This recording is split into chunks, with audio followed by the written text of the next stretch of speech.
Chapter 27. Jotham was 25 years old when he became king, and he reigned in Jerusalem 16 years. His mother's name was Jerusha, daughter of Zadok.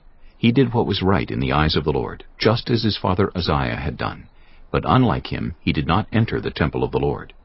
The people, however, continued their corrupt practices. Jotham rebuilt the upper gate of the temple of the Lord, and did extensive work on the wall at the hill of Ophel. He built towns in the hill country of Judah, and forts and towers in the wooded areas. Jotham waged war against the king of the Ammonites and conquered them.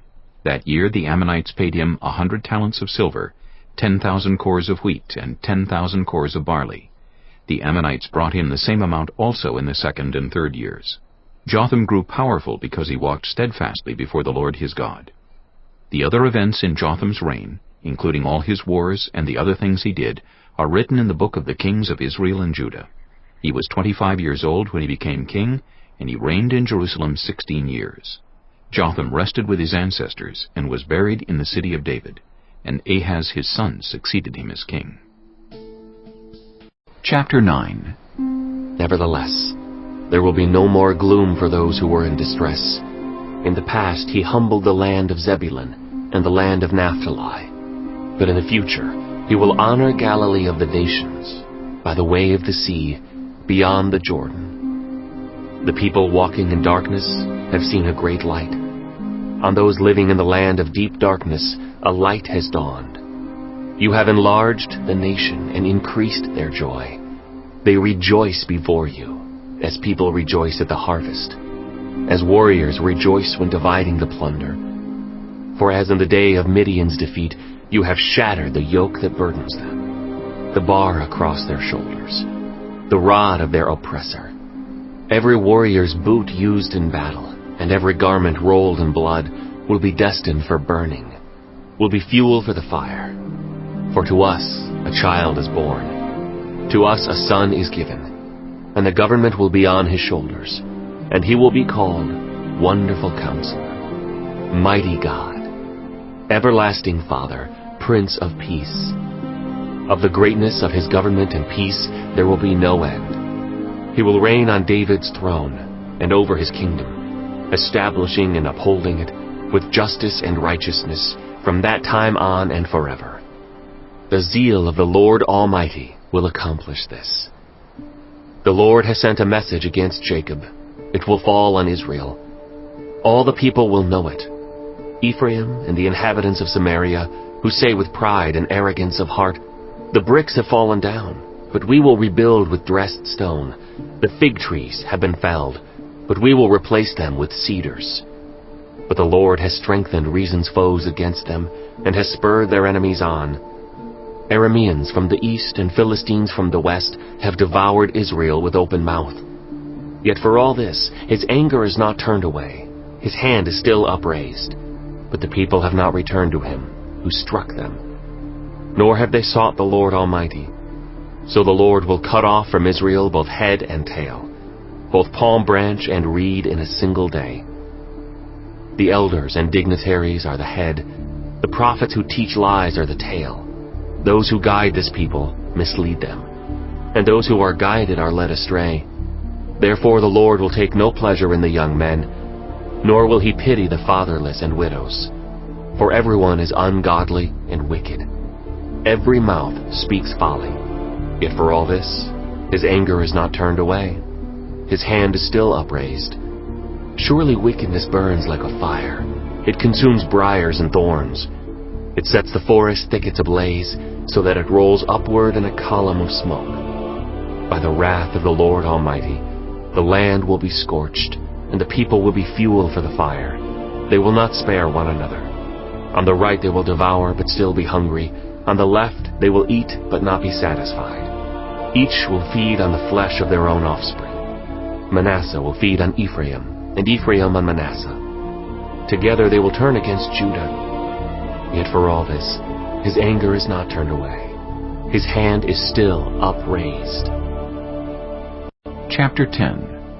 Woe to those who make unjust laws, to those who issue oppressive decrees, to deprive the poor of their rights and withhold justice from the oppressed of my people, making widows their prey and robbing the fatherless. What will you do on the day of reckoning, when disaster comes from afar? To whom will you run for help? Where will you leave your riches?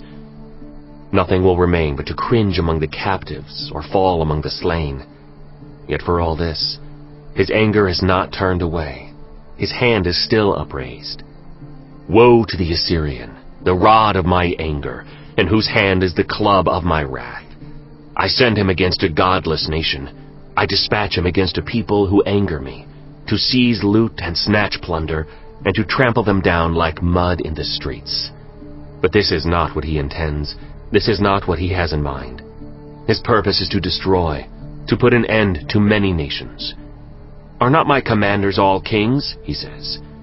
Has not Calno fared like Carchemish? Is not Hamath like Arpad, and Samaria like Damascus? As my hand seized the kingdoms of the idols, kingdoms whose images excelled those of Jerusalem and Samaria, shall I not deal with Jerusalem and her images as I dealt with Samaria and her idols? When the Lord has finished all his work against Mount Zion and Jerusalem, he will say, I will punish the king of Assyria for the willful pride of his heart and the haughty look in his eyes.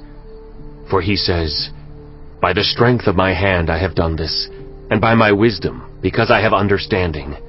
I removed the boundaries of nations, I plundered their treasures. Like a mighty one I subdued their kings.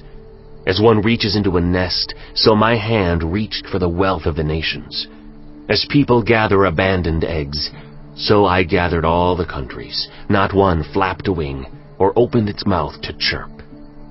Does the axe raise itself above the person who swings it, or the saw boast against the one who uses it?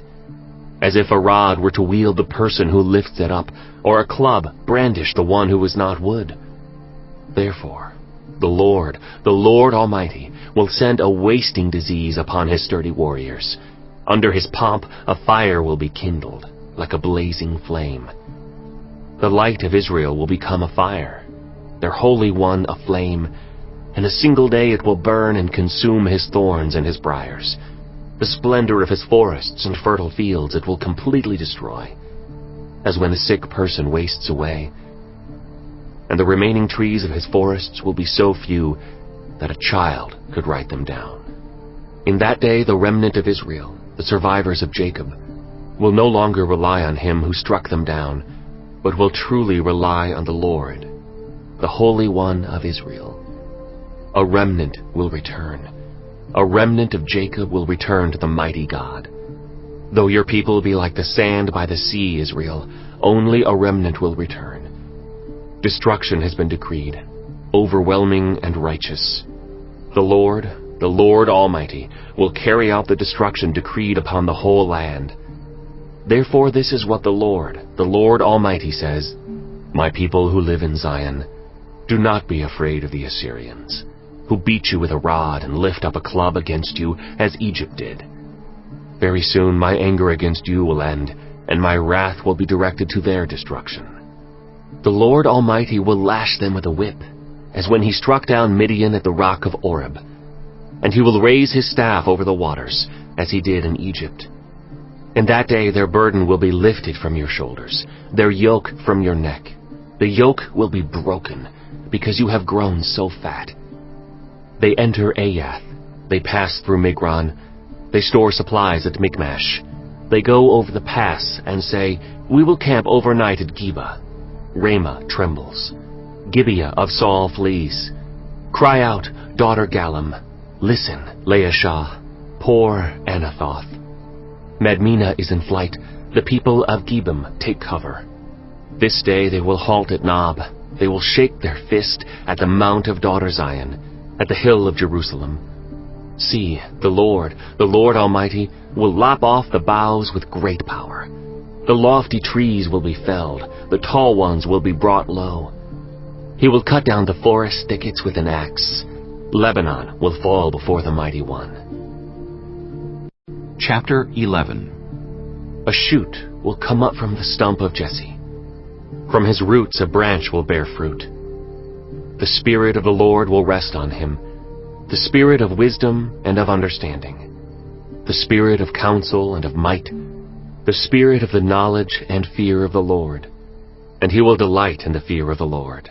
He will not judge by what he sees with his eyes, or decide by what he hears with his ears.